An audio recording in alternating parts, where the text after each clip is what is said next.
de consulta. ¿Qué lleva el motivo de consulta a los pacientes a buscar un neurólogo? O que terminen en el neurólogo. Clínico. El deterioro cognitivo. Por ejemplo, algo que no me explicaron cuando estaba en la universidad. Muchos de ustedes me imagino que saben. La neurología es igual que el resto de las especialidades. La neurología se divide en lo que es la neurología clínica y la quirúrgica. ¿Sabían eso? Eso. Tanto así que cuando llaman de consulta a neurocirujano por un ACV, dicen, pero si yo sé menos de ACV que ustedes nos dicen. Yo apenas he llevado 2 semanas de ACVs, ustedes se han llevado pues toda su especialidad y yo creo que tienen razón. Pero yo no sé por qué lo siguen llamando interconsulta neurocirujano para resolver un ACV, un Parkinson. Ellos no saben eso. Bueno, si saben pues lo sabrán, pero no es su obligación. Ellos cooperan. Eso me decían que yo sí creo que tienen eso. Yo no sé. Deterioro cognitivo es una de las principales causas de ir a buscar un neurólogo. ¿Y qué es el deterioro cognitivo? Aquí estamos hablando directamente de lo que es la demencia. Pero para entender lo que es la demencia, tenemos que saber que el deterioro cognitivo son los olvidos, básicamente. La memoria es acordarse cosas que nos van sucediendo. Y esas cosas deberían quedarse grabadas en nuestra memoria. No todas las cosas, evidentemente. Pero hay un momento donde uno comienza a olvidar las cosas tan cotidianas o palabras que usa de manera frecuente. Y si a esos olvidos que le aumentamos, que además hay una alteración de otras funciones cognitivas o de funciones ejecutivas, entre las cognitivas están la afasia, apraxia y agnosia. Y las ejecutivas, planeamiento, organización, abstracción y secuenciación. Entonces ya le vamos a llamar a esos olvidos demencia. La demencia se considera un deterioro adquirido y que es independiente del nivel de conciencia. No importa si está estructuroso o nubilado, o si está consciente del todo. Y aquí comienzan a aparecer algunas palabras nuevas. Algunas creo que ya las conocen. ¿Qué entienden por afasia?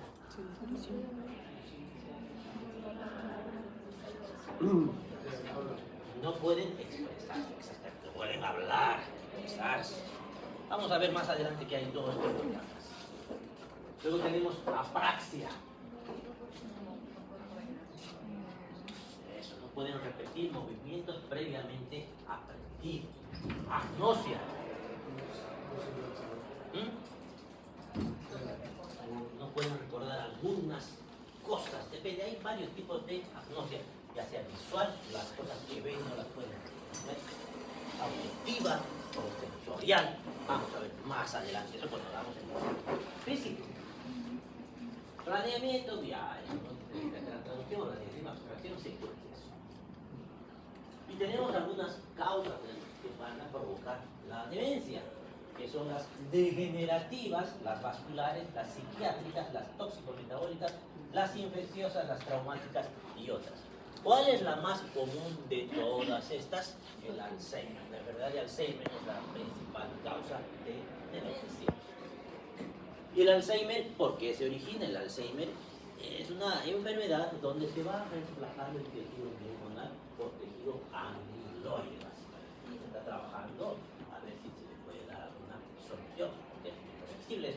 40% de las demencias degenerativas son a causa de la enfermedad de Alzheimer.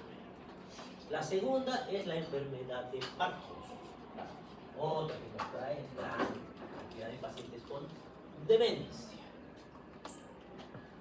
En el paciente de más de 60 años, un cuadro leve de pérdida de memoria, no progresivo, que no afecta las actividades de la vida diaria, sino un trastorno psiquiátrico que lo justifique, como la depresión, puede deberse a la declinación cognitiva asociada a la edad. En este caso, más comúnmente la vamos a llamar olvidos benignos del anciano.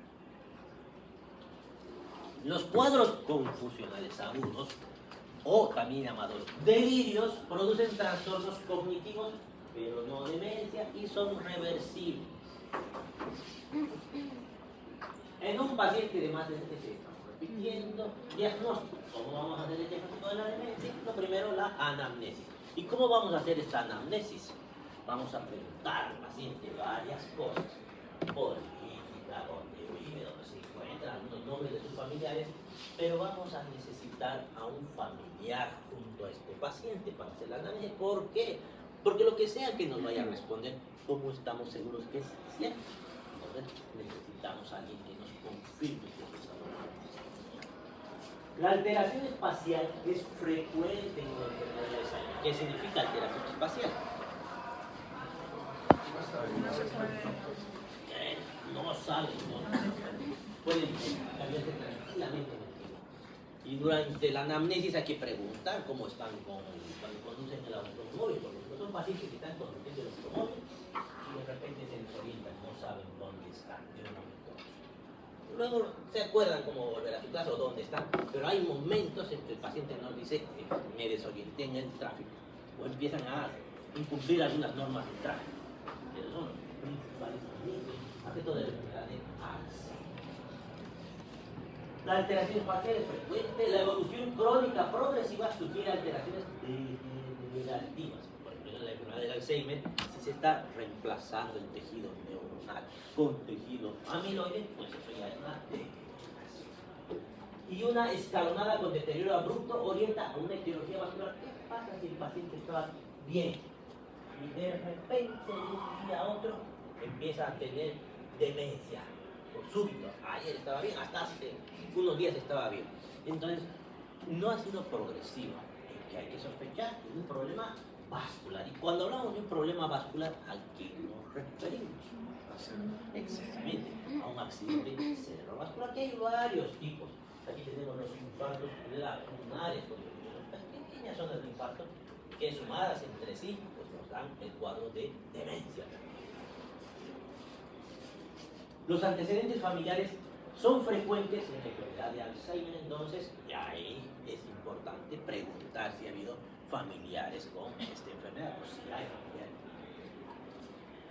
El examen físico debe ser completo y en general cuando se hace el examen físico neurológico suele ser el más completo de todos los pacientes que hemos visto hasta el momento.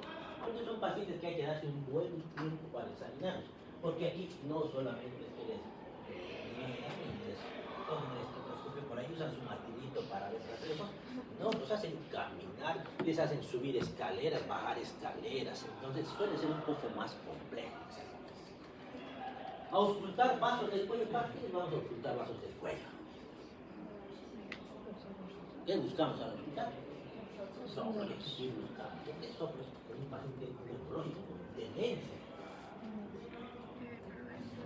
Entonces, pensando en problemas vasculares, isquemias, ¿no? Porque las principales causas de accidentes cerebrovasculares isquémicos en nuestro medio, ¿cuáles eran? ¿De dónde vienen estos troncos?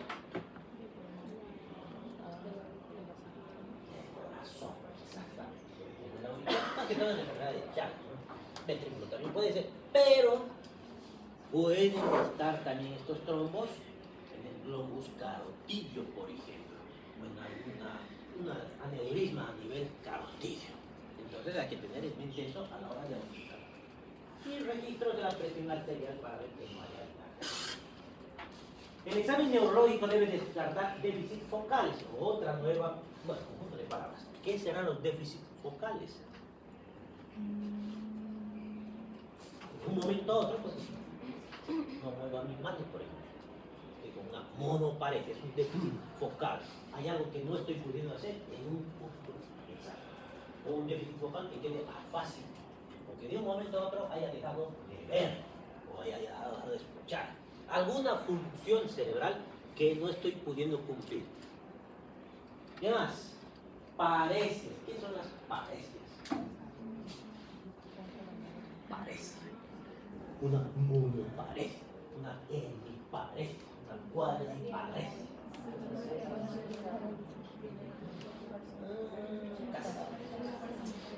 Eso. Depende de la fuerza muscular. Porque si no se puede mover, ¿qué sería? Este es su primo hermano. Trastornos sensitivos, visuales y de coordinación, que vamos a aprender más adelante a hacer pruebas de coordinación, como en la prueba de punta de análisis. Pérdida de conocimiento. Pérdida de conocimiento. Pasamos a otro motivo de consulta de paciente al neurología. Estado en el que el paciente sufre una falta de la percepción de sí mismo y de su entorno. El estado de conciencia normal implica la normalidad del estado de entendimiento y de vigilia, básicamente que el paciente está despierto. Entonces, una de esas es que se desmaya. ¿Y qué le vamos a llamar a eso? Cuando la pérdida de conciencia es de aguda, le llamamos síncope. Es algo que ya hemos visto, ¿no es así? ¿Y por qué el síncope? Ahí.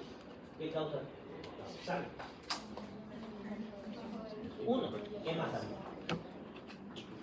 Había cardíaco. ¿Qué más había? ¿Qué más? Metabólico, por ejemplo, las hipoglicemias. ¿Qué más había? Psicógeno. ¿Te acuerdas que había como una escarafelita ahí llena de causas? Pero estos pacientes recuperaban la conciencia prácticamente sin ningún problema. Luego, cuando es una pérdida progresiva de la conciencia, por ejemplo, pasan de la confusión a la somnolencia, al estupor y al coma. Entonces tenemos esas dos situaciones, la progresiva y la súbita. Tenemos algunas entidades que pueden presentarse con pérdida de la conciencia, reflejan bajo vagar, por ejemplo, condicional, maniobras de avanzado. ¿Qué era la maniobra de avanzado? Hemos explicado qué hacía o qué hace. Aumenta la presión intraabdominal y esto va a provocar cambios de presión en la caja torácica con disminución del retorno venoso y por tanto, si no hay retorno venoso, pues no va a disminuir la poscarga y el paciente va a sí. ¿Qué más? Cardíaca con disminución del volumen del músculo cardíaco, cardíaco, arritmias cardíacas, pueden ser taquiarritmias, bradiarritmias, bloqueos auriculoventriculares, insuficiencia autonómica con hipotensión ortostática o de causa farmacológica, uso de betabloqueantes, por ejemplo, como el carvedilol, neurológicas, ataque isquémico transitorio, dentro de lo que son los accidentes cerebrovasculares isquémicos. ¿Qué significa accidente cerebrovascular isquémico? Que por algún motivo no se llega sangre, hay pérdida del flujo sanguíneo a alguna parte del cerebro, ¿no es así? Los accidentes cerebrovasculares isquémicos se subclasifican en los AITs, en los isquémicos definitivos, y ahí se van a ir subclasificando más todavía. Cuando hablamos de un AIT, ¿qué es? Es un ataque isquémico transitorio. ¿Qué significa eso? En el definitivo, ¿qué ha sucedido? Trombo ha ido, ha tapado un vaso sanguíneo en el cerebro, como no ha llegado a la sangre, pues AIT crónico. Pero en un AIT, ¿qué ha sucedido? Por algo es transitorio. En vez de haber un trombo, lo más probable es que haya habido un vasoespasmo. Entonces, el flujo se ha detenido por poco tiempo. Como ha sido poco tiempo, va a retornar la función de nuevo a ese cerebro. Entonces, son pacientes que simulan un accidente cerebrovascular isquémico. ¿Y qué pasa si se tapa, por ejemplo, mi cerebral media? Tengo todo mi hemisferio, bueno, no todo, una buena parte del hemisferio derecho con isquemia. ¿Qué clínica va a tener el paciente? Y al lado contralateral tenemos una hemiparesia o una hemiparesia, depende del tamaño. Por un hecho grande, pues será un play. ¿Qué más? Va a quedar fácil para el himno porque ya lo hemos dicho. Salud. Entonces, lo mismo puede suceder en una IT. El paciente va a llegar con una pérdida total de la conciencia, probablemente va a despertar ahí hemipléjico o disparésico, afásico. Pero ¿qué va a suceder? Se considera IT cuando hay una recuperación en 24 horas. Se supone que en 24 horas el paciente tiene que estar como nuevo, sin ningún tipo de déficit focal. Si está más de 24 horas con déficit focal, eso no es un AIT. Eso ya es un accidente isquémico establecido. Ahora, eso dice la teoría. En la práctica ni siquiera son 24 horas. Estamos hablando de 2, 3 horas. El paciente ya ha retornado todas sus funciones. Pero por algún motivo les dan hasta 24 horas para ver que no sea definitivo. Ahora, ¿dónde está la complejidad de esto? En el diagnóstico. ¿Qué le pedirían a un paciente con un accidente isquémico? ¿Qué estudios?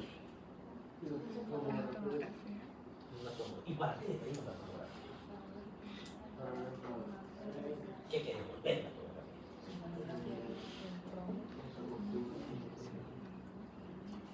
Una isquemia, pues ¿qué es lo que vamos a buscar? Una zona con un infarto. Los infartos se ven.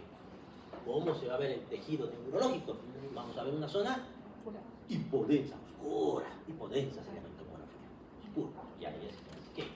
Hay un problema. La isquemia no se ve en las primeras 6 horas. E incluso al ojo poco entrenado, en las primeras 48 horas no pueden llegar a ver. Entonces, ¿para qué le pedimos tomografía? Si tenemos que esperar tanto para ver, hazle una tomografía. Y de aquí a 2 días, le hacemos de nuevo para ver si está ahí. ¿Para qué no era mejor esperar 2 días para hacerle la tomografía? En realidad a las 6 horas ya se puede ver. Pero hay que tener un ojo bastante entrenado. A las 12 horas ya podemos intentar ver si es que no sabemos de qué tomografía. Pero, ¿para qué le pedimos entonces? Tenemos que un trato con no un porcentaje para la tomografía o para qué es. No, hay que ponerse a pensar.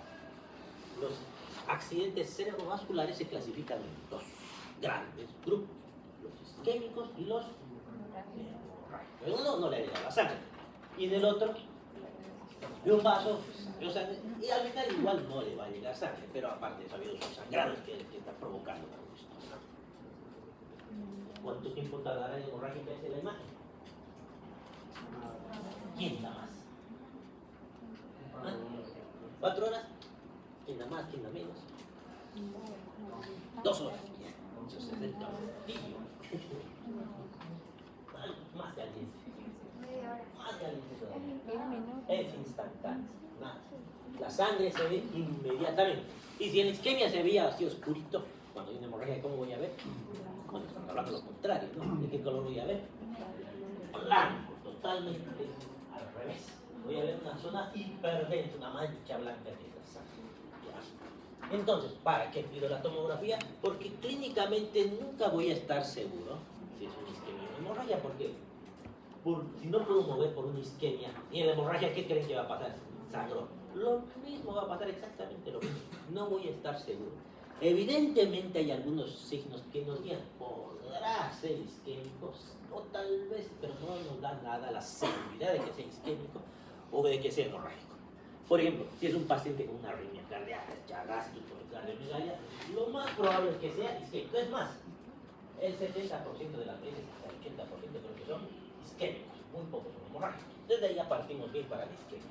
Luego, si el paciente está hipertenso, seguramente será hemorrágico, pensaremos, pero nunca estés tan seguro. Por ahí el paciente ya es hipertenso, como la hipertensión es como para la tensión.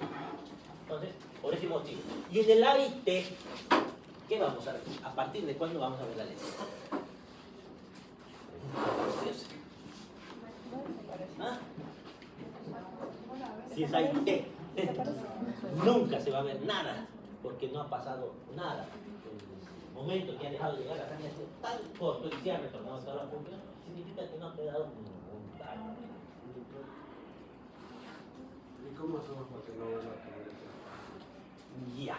Si ha tenido accidente isquémico, se puede hacer tratamiento en las primeras horas. Si no se ha hecho en las primeras 4.5 horas, ya está hecho. Lo que hay que hacer de aquí para adelante es prevenir que no tenga otra. Si es hemorrágico, pues es un tipo de tratamiento diferente, hemorrhectomía, lo que sea. Si es un AIT, es una buena pregunta. El paciente tuvo su AIT, recuperó todas sus conciencias, está feliz, pues porque va a ser todo normal. Pero como dice usted, es como el lobo. Están llamando. Tienen 2 semanas para dar diagnóstico. Si en 2 semanas casi con seguridad va a volver a tener otro evento y lo más probable es que el siguiente sea un isquémico definitivo. ¿Ya? Entonces hay que buscar la causa. ¿Y cómo buscarían las causas? Ya,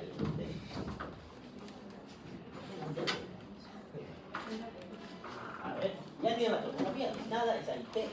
¿Dónde están las causas? ¿Qué es lo que puede haber pasado?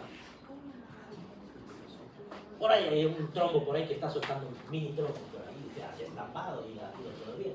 Entonces, ¿qué le van a pedir? Van a investigar primero cómo está su corazoncito. ¿Y cómo van a investigar el corazoncito? Van a un ecocardiograma, una radiografía, un electrocardiograma. Van a pedir que coloquen de vasos del cuello. Hay que buscarle la causa. Probablemente una angiotac, hasta encontrar cuál es la causa. Porque evidentemente, como dice el compañero, no nos podemos quedar con los cables cruzados hasta encontrar.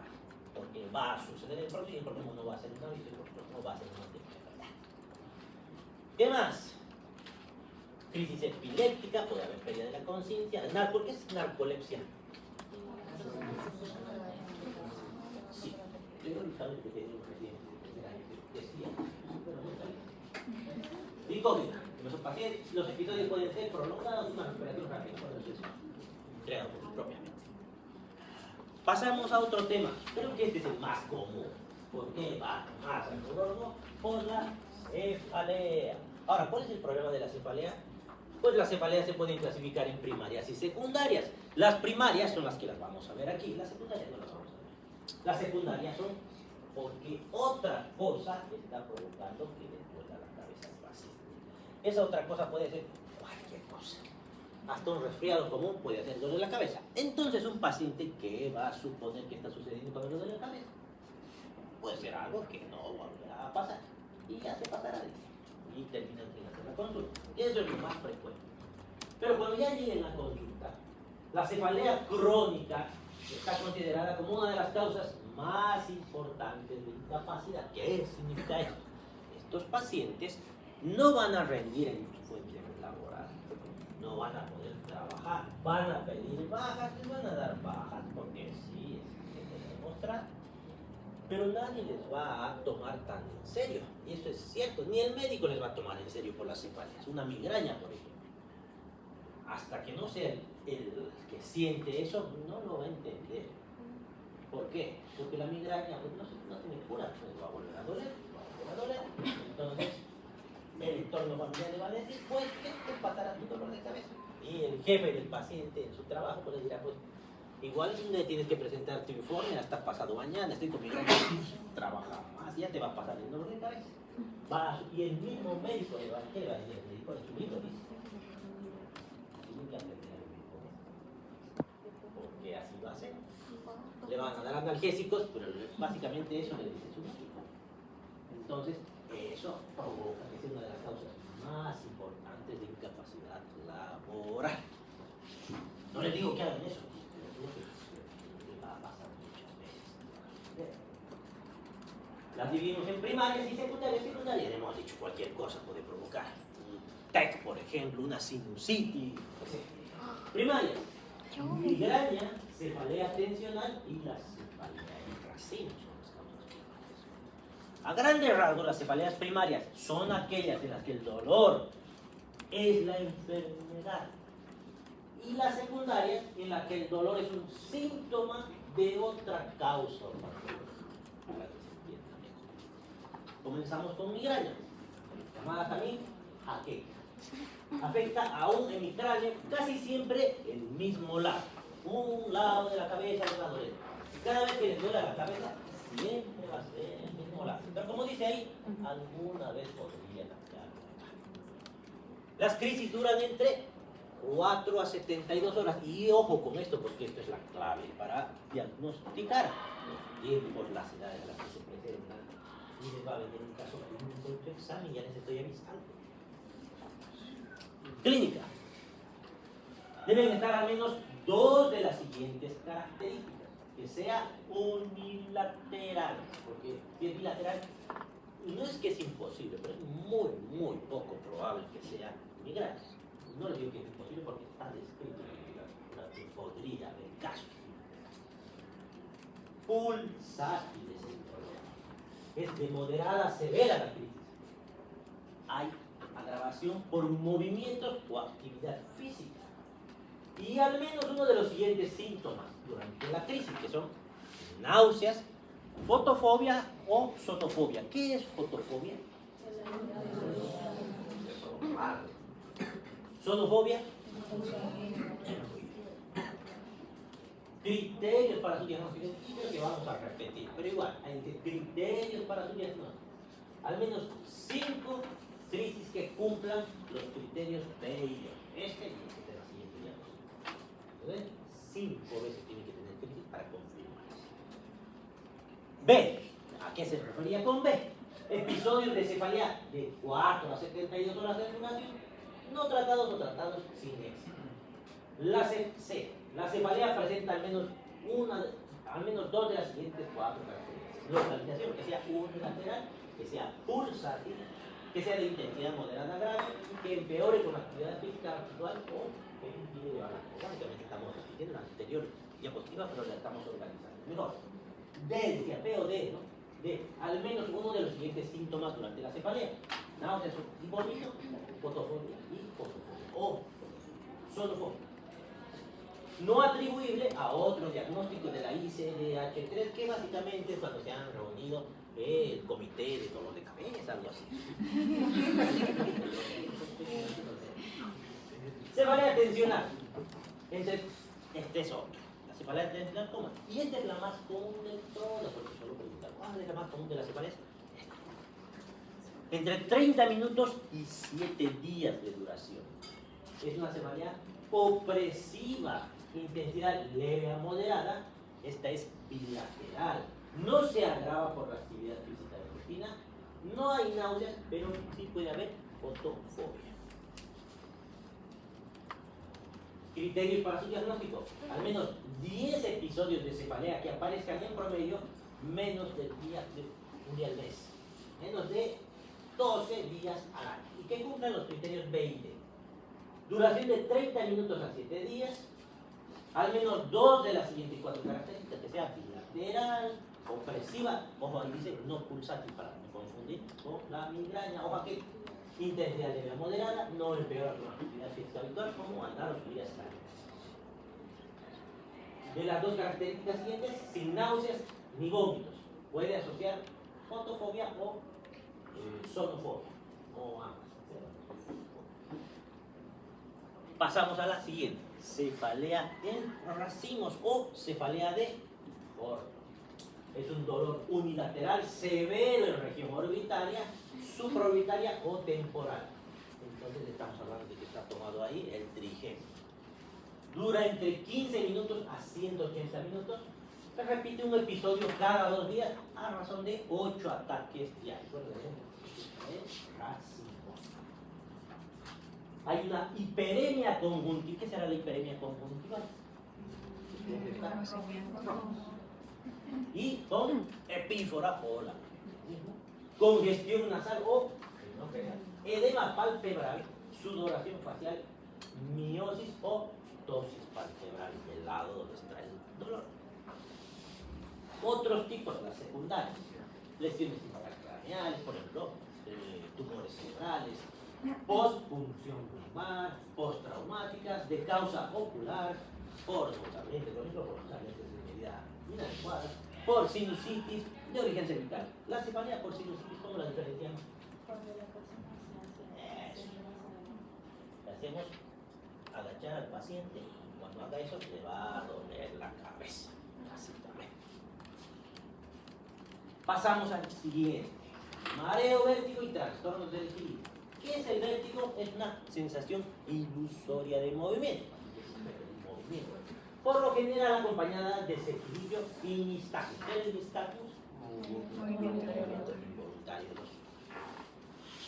Hay que preguntar la forma de presentación, si ha sido agudo, crónico, cuánto dura el episodio. Antecedentes otológicos. ¿Por qué preguntamos antecedentes otológicos?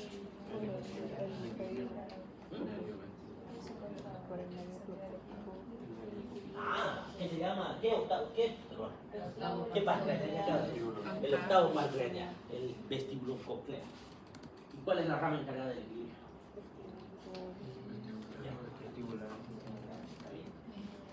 Hay que preguntar uso de fármacos ototóxicos, como quién.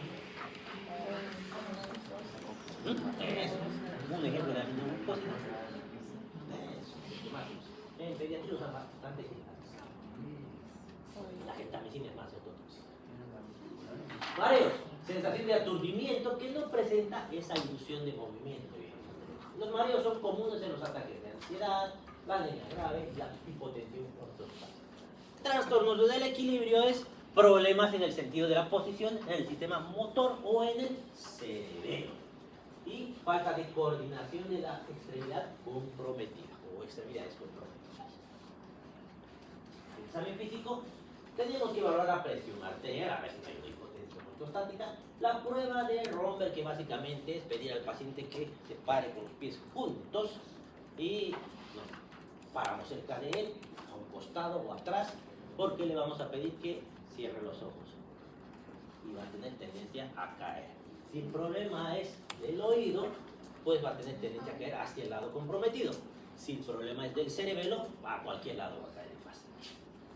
Siempre acomódense porque se va a caer. Pares craneales, hay que ver nistagmos, examen otorrinolaringológico. Tenía que hacer después. Yo creo que tenemos tiempo de sobra para terminar todas. Ya.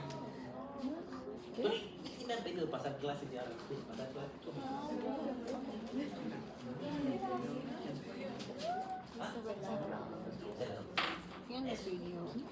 Ya, pasemos entonces a nuestras exposiciones. Ustedes me van a dar clase, estos van a ser los temas. ¿Cuántos temas son?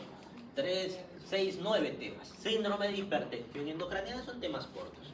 Síndrome meningoencefálico, he cortado algunos temas que me parecían que no les van a ser tan útiles. El síndrome piramidal, radiculomedulares, de nervios periféricos, extrapiramidales, cerebelosos, lobares, vasculares, etc. Incluso los voy a poder cortar según lo que necesite o también tenga que aumentar. No lo sé, porque no van a ser obligatorios. Son grupos de 4, hagan grupos de 4. Pero somos 5, no, 4. No, 4. 4. No es obligatorio.